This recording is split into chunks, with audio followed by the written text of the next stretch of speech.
Un affrontement a lieu à Caracas. D'un côté, la police, de l'autre, des supporters de l'opposition. Sur la ligne de front, l'opposition a tenté de faire pression sur la police pour la faire changer de camp. Aucun d'entre nous n'a d'avenir avec ce gouvernement, crie cette femme. Les forces de sécurité ont finalement fait marche arrière.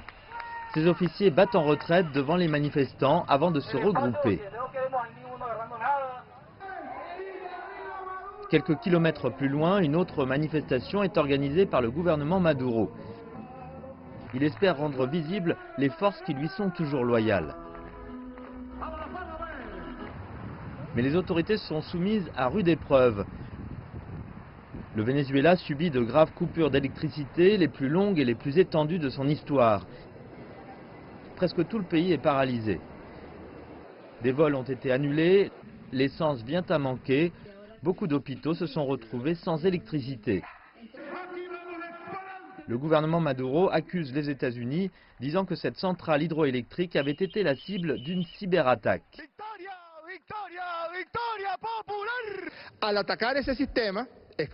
Quand vous attaquez ce système, c'est comme si le cerveau devenait fou.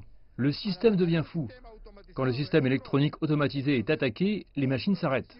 Les États-Unis disent que le seul responsable de ces coupures est le président Maduro. Les grandes coupures d'électricité à travers le Venezuela sont un rappel de ce que fut le pays autrefois.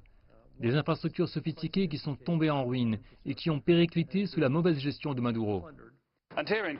Et ici au Venezuela, les coupures d'électricité continuent, elles sont maintenant dans leur 3e jour.